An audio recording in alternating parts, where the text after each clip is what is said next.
سلام چطوری بربچه گل خوش اومدیم به این ویدیو نابی. آقا من یه قولی بهتون داده بودم که اگر به 20 سابسکرایبر برسیم، چرا اینجوری گفتم برسیم، چرا تو گردونه برسیم، یه قرعه کشی خیلی خفن یه قرعه کشی اکانت گاد که اومدیم اکانت رو قرعه کشی کنیم دیگه، یعنی برینش کنین اکانت گاد. آقا حتما تا آخر این ویدیو رو ببینین تا بفهمین که برای اینکه توی قرعه کشی شرکت کنین و بتونین اکانت گاد رو تو قرعه کشی ببرین باید چه کاری انجام بدین. بریم که اکانت رو ببینیم و توضیحات رو بدم. عشقا اولا که برای اینکه بتونین داخل قرعه کشی شرکت بکنین باید حتما چنل ما رو سابسکرایب داشته باشین، این ویدیو رو لایک کنین، یه کامنت خیلی خوب و مثبت هم زیر این ویدیو بذارین و اینکه همین دیگه، لایک کنین، کامنت بذارین و سابسکرایب داشته باشین حتما چنل رو. باید حداقل 3 تا از ویدیوهای این چنل رو لایک کرده باشین و کامنت هم گذاشته باشین تا داخل این قرعه کشی خفن شرکت داده بشین.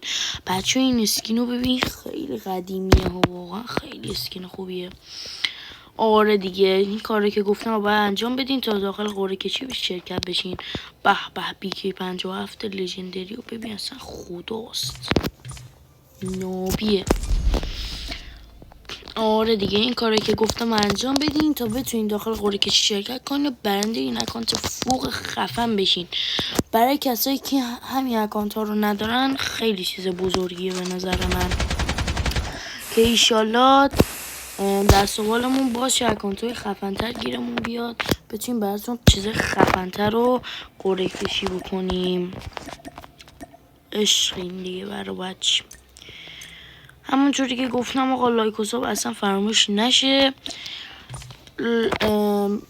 بازم میگم این چنل رو باید ساب داشته باشین برای اینکه داخل قرعه کشی شرکت داده بشین. چنل رو باید ساب داشته باشین، زیر این ویدیو یه کامنت مثبت بذارین، حالا هرچی کامنت خوب بود، لایک، ساب، کامنت و اینکه این کارا رو که کردین بجز این ویدیویی که الان دارین نگاه میکنین برای قرعه کشی 3 تا از ویدیوهای دیگرم باید لایک کنین و کامنت بذارین. برنده چالش ها رو خودم از بین کامنت ها انتخاب میکنم. هرچی کامنتتون بیشتر و مثبت تر باشه شانستون برای شرکت دادن داخل شرکت، یعنی که برنده شدن داخل قرعه کشی شانستون خیلی بیشتر میشه. آقا مرسی که تا اینجا ویدیو با من همراه بودین. اگر از این ویدیو خوشتون اومد اصلا لایک و ساب فراموش نشه و تا یه ویدیو دیگه و یه قرعه کشی دیگه فعلا پیس. راستی کسی هم که میبره داخل تلگرام بهش پیام میدم و اکانت رو بهش میدم. از فردا هم قرعه کشی شروع میشه، از پس فردا هم قرعه کشی شروع میشه.